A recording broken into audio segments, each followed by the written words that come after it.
I have a stalker. So scared right now.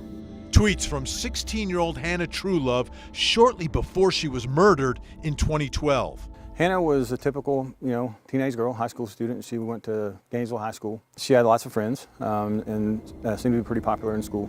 On August 23, 2012, Hannah came home from school like usual, hung out with friends in the yard of her apartment complex like usual. But what happened next was anything but usual. It was out of the ordinary for Hannah not to show up at dark, and so that's when her mother became concerned and called for help.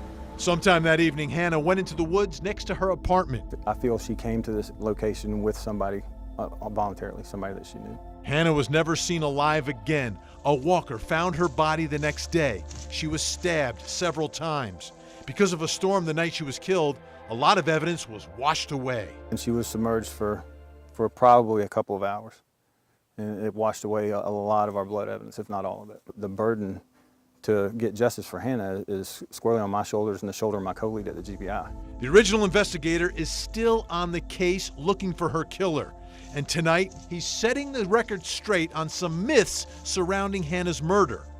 What about those tweets where Hannah said she was scared? And basically they were just her venting, and there was nothing that was a legitimate threat that came from any of those. And rumors of a secret phone. But we chased that as far as we could chase it, and we've never determined that. What investigators do think is that Hannah knew her killer.